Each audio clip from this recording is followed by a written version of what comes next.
আসসালামু আলাইকুম প্রিয় দর্শক, আশা করছি সকলেই অনেক বেশি ভালো এবং সুস্থ আছেন। ব্র্যাক ব্যাংকে বর্তমানে যারা 10 লক্ষ টাকা এফডিআর করে জমা রাখতে চান 6 মাসের জন্য, তাদের জন্য এই ভিডিওটি খুবই গুরুত্বপূর্ণ। কারণ এই জুন মাসে 2026 সালে সর্বশেষ আপডেটকৃত রেট নিয়ে জানাবো। জুনের 1 তারিখে তাদের এফডিআর এর রেট পরিবর্তন করা হয়েছে। এই পরিবর্তিত রেট অনুযায়ী আপনি যদি 10 লক্ষ টাকা ব্র্যাক ব্যাংকে রাখেন, মাস পরে কত টাকা পাবেন এবং 7 মাস পর 180 দিন পর, আমরা এখানে 3টা ক্যালকুলেশন দেখাবো। তো চলুন ভিডিওটি শুরু করা যাক। ব্র্যাক ব্যাংকের বর্তমান অবস্থা যদি বলি, নাম্বার 1 থেকে 10-এর মধ্যে 1 নম্বরে রয়েছে ব্র্যাক ব্যাংক পিএলসি। সুতরাং আপনারা নিশ্চিন্তে ব্র্যাক ব্যাংকে টাকা জমা রাখতে পারবেন। আপনি যদি 6 মাসের জন্য রাখতে চান, সেক্ষেত্রে প্রতি মাসে মাসে যে লাভের হিসাবটি রয়েছে সেটিও করতে পারবেন। এখানে রেটও 9%। আবার আপনি যদি এককালীন লাভের টাকা এবং আসল টাকা একসাথে নিতে চান, সেক্ষেত্রেও 9% রেট দিচ্ছে। তো আপনারা যদি এককালীন হিসাব করতে চান, সেক্ষেত্রে 6 মাস এইভাবে নেই আপনি করতে পারবেন। 180 দিনের একটি স্কিম রয়েছে, আপনারা এটি বাছাই করে নিতে পারেন। 6 মাস হিসাব করলে 182 দিন হয়, সেক্ষেত্রে আপনি 80 দিনের যে স্কিমটা রয়েছে সেটি রাখতে পারেন। 180 দিন, 7 মাস এবং 9 মাস, এই তিনটার জন্য রেট হচ্ছে 9%। আমরা এই তিনটার ক্যালকুলেশন দেখব, যেহেতু 6 মাস মেয়াদী এফডিআর এর কথা বলা হয়েছে।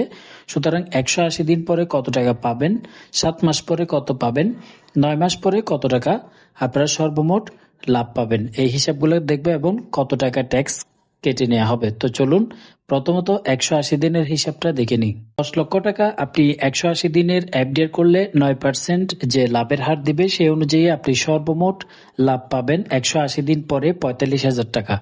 এটা হচ্ছে ট্যাক্স কর্তন করার আগে। তবে এখান থেকে ট্যাক্স কর্তন করা হবে। ট্যাক্সের হিসাব হচ্ছে, আপনি এই এফডিআর অ্যাকাউন্টটি করার সময় টিন সার্টিফিকেট জমা করলে 10% এই 45,000 টাকা থেকে কেটে নেবে। আর যদি টিন সার্টিফিকেট জমা না করেন, তাহলে এই 45,000 টাকা থেকে 15% ট্যাক্স কেটে নেওয়া হবে। যদি 10% ট্যাক্স কাটা হয়, তাহলে সর্বমোট আপনি 40,500 টাকা লাভ পাবেন 180 দিন পরে 10 লক্ষ টাকায়। আর যদি টিন সার্টিফিকেট দিতে না পারেন, তাহলে 15% কেটে 38,250 টাকা দেয়া হবে সর্বমোট 180 দিন পরে আপনাদেরকে। এখান থেকে আর কোনো ট্যাক্স কর্তন করা হবে কিনা? হ্যাঁ, আবগারি শুল্ক বলা হয়, এক্সাইজ ডিউটি 500 টাকা কেটে নেওয়া হবে। যেহেতু আপনার অ্যাকাউন্টে 10 লক্ষ টাকা হিট করবে, 10 লক্ষ টাকা হিট করলে 500 টাকা আবগারি শুল্ক বছরে কেটে নেওয়া হবে। এরপর হলো, আপনি যদি 9 মাসের জন্য এই আপডেটটি করেন, অর্থাৎ 10 লক্ষ টাকা সম্পূর্ণ 9 মাস পর্যন্ত আপনাকে রাখতে হবে। 9 মাসের জন্য 9% রেট, লক্ষ টাকায় 67,500 টাকা আপনাকে লাভ প্রদান করবে। এবং আপনি যদি টিন সার্টিফিকেট জমা করতে পারেন, 10% কেটে 60,750 টাকা সর্বমোট পাবেন। এটা হচ্ছে সম্পূর্ণ 9 মাস পরে। এবং যারা টিন সার্টিফিকেট দিবেন না, 15% ট্যাক্স কাটার পরে 57,375 টাকা পাবেন। 9 মাস সম্পূর্ণ মেয়াদকাল শেষে লাভের টাকা এবং আসল টাকা একসাথে আপনাকে প্রদান করা হবে।